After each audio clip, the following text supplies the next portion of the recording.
let's start with the second, maybe biggest news of the day, or for some people, this might be the biggest news of the day. I consider it the second because it's a departure, not a arrival. The rivals are always more exciting. But Tremaine Edmunds to Chicago, 4 years, $18 million AAV, $50 million, fully guaranteed. In my opinion, sort of with this Tremaine Edmunds signing, Chicago also signed TJ Edwards. I think that Matt Eberflus is going to try to kick Tremaine Edmunds out to that Shaq Leonard type of role and not sort of pigeonhole him as a Mike linebacker. And I think he's going to put up some monster numbers there in Chicago. I think he's going to be up for another contract by the time he's 29 years old.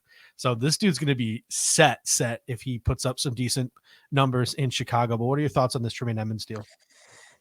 It's funny, like the other top backers we saw, like with some of those big deals, we're getting these 5 year. I think it was incredibly smart of Tremaine Edmunds' representation to go into this and squeeze as much as you could out of a 4-year deal, hit that $50 million guarantee mark. There were some, projections that said he could have pushed maybe close to 20 million AAV, but I think ultimately in the long run, this is a better deal for him financially than if he had signed, let's say, a 5-year, deal for that and still got the same 50 million, because now, like you said, he's going to come up on potentially a third contract when he's still in his 20s and potentially get another bag at that time.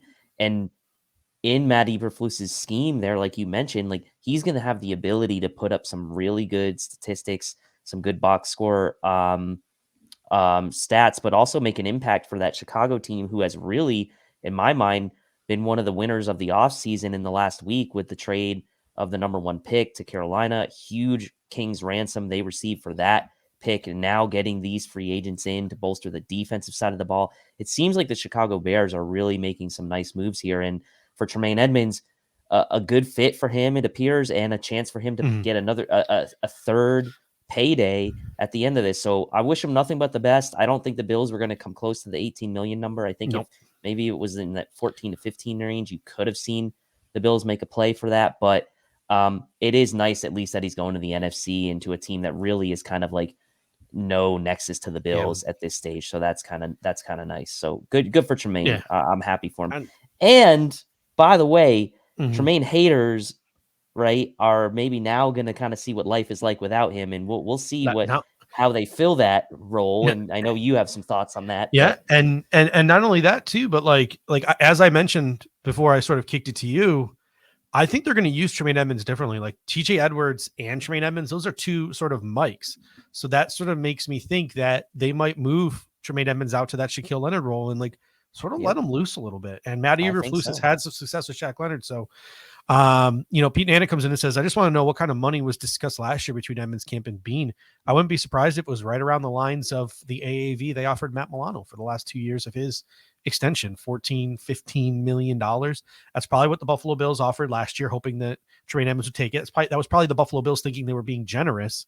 Then the $14-15 million this year would have been on the low end. And then of course it was on the low end because he gets 18 million AAV from the Chicago Bears. So it's all super interesting. Some linebackers have gone today. We're going to talk about that in a second. NFL Draft Fanatics comes in and says Eric Kendricks of the Chargers. We're going to get to that in a moment. But first, Buffalo Bills depth chart is now Matt Milano, Terrell Bernard, Balon Spector, and defensive extraordinaire Tyler Matakevich. Those are the ones left at linebacker for the Buffalo Bills. Milano signed that 2-year extension, $14 million AAV on that back end of that deal. To me, and Eric said this, he mentioned it in the Cover One group chat, and then I've just been running with it for 2 days now. So the idea is mine now. To me, that's middle linebacker money. That's middle linebacker money. I think that the Buffalo Bills could be giving Matt Milano that green dot, moving him to Mike. Obviously, that would mean some tweaks to the scheme. They're not going to use him like Tremaine Edmunds. But what are your thoughts on possibly Matt Milano moving to Mike linebacker? I mean, it would be a slight philosophy shift. Obviously, we know, Leslie Frazier's not going to be here for 2023. Sean McDermott, by all accounts, is going to be taking over the play calling. We see a little bit more of an aggressive outfit from this Bills defense.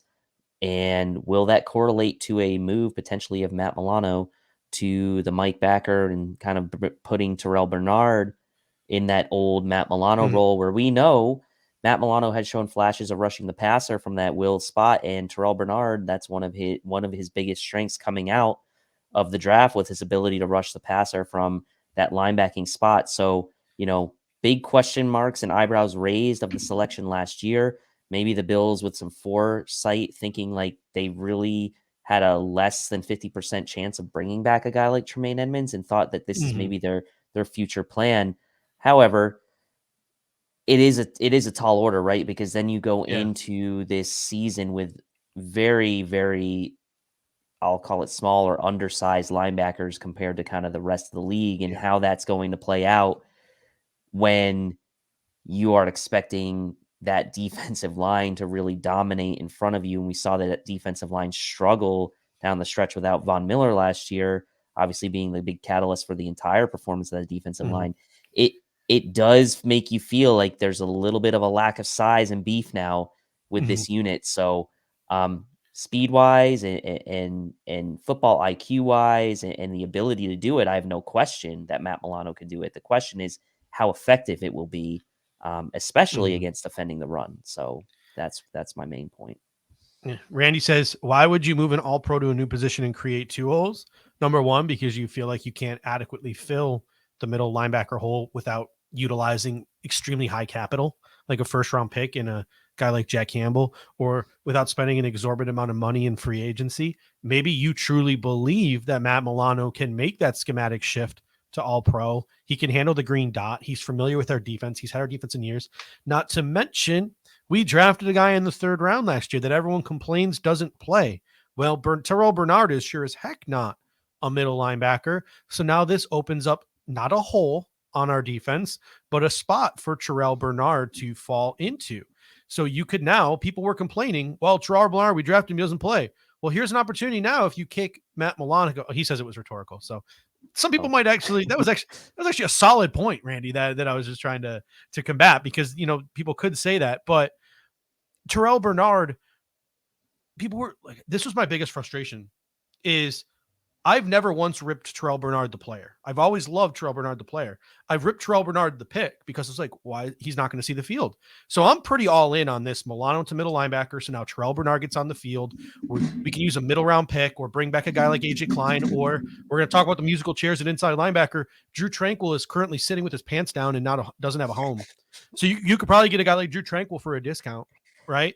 So bring in another guy to compete with Bernard, but not a guy who's like head and shoulders above Bernard, to the fact that Bernard is going to be completely on the bench. So to me, well, and there's also been reports that the Bills have been in contact with Lavonte David's camp as well. And we'll get to that in a second, but like, I just prefer this. This is what I prefer.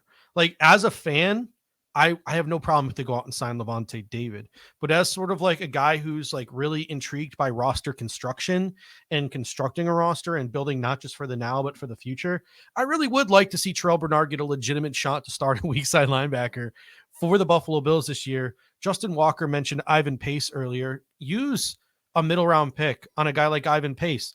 Ivan Pace now, to me, is a guy who's so super in play for the Bills, because if we're down at the goal line or it's a short yardage situation, you can use Ivan Pace at middle linebacker because he's a bigger thumper.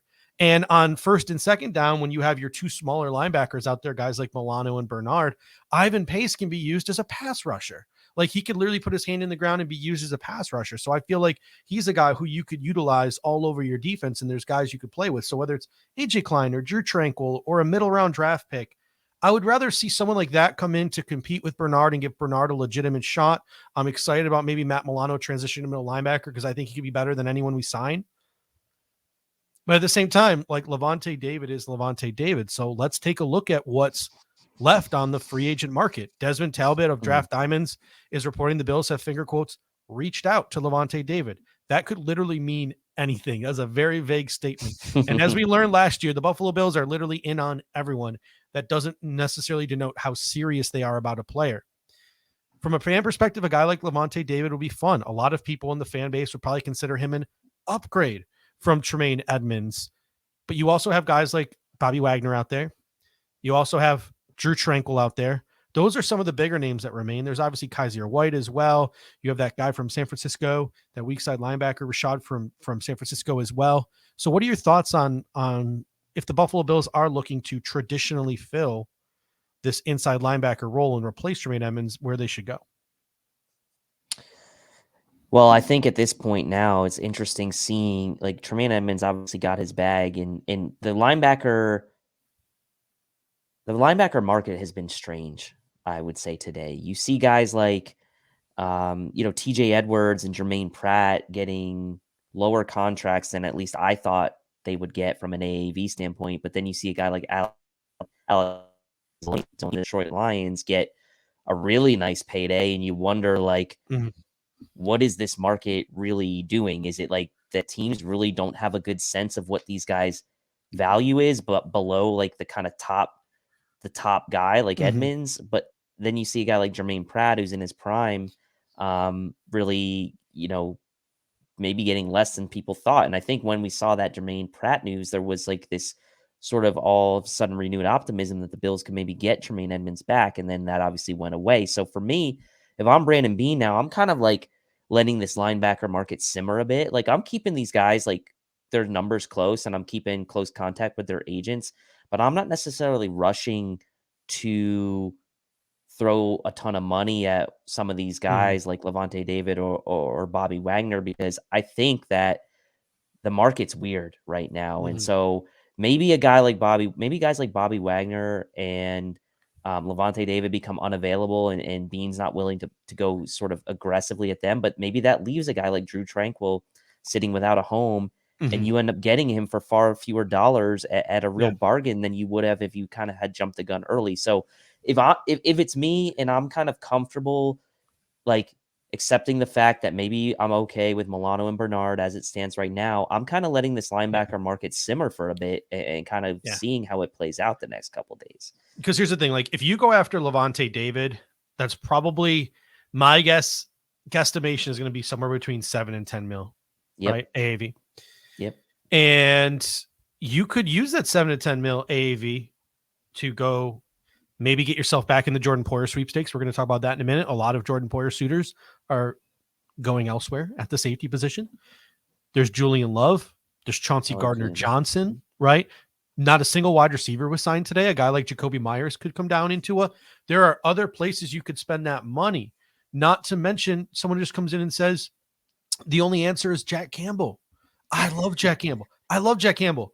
But we're now talking about the 28th overall pick in the draft, because I don't think he's getting to pick 59. Maybe there's a situation where we could trade back, take him, collect more resources. But again, that's a lot of if, ands, or buts. And so if you want to guarantee yourself Jack Campbell, it's pick 28.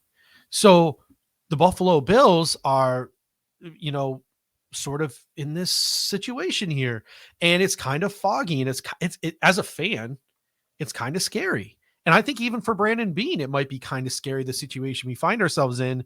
And that's why I think that Brandon Beane is just sitting back in his chair at One Bills Drive, like maybe not concerned at all, because I think he does feel like he has Matt Milano to middle linebacker in his back pocket. But say like Levante David, like they can't get any of the safeties. Jacoby Myers not an option.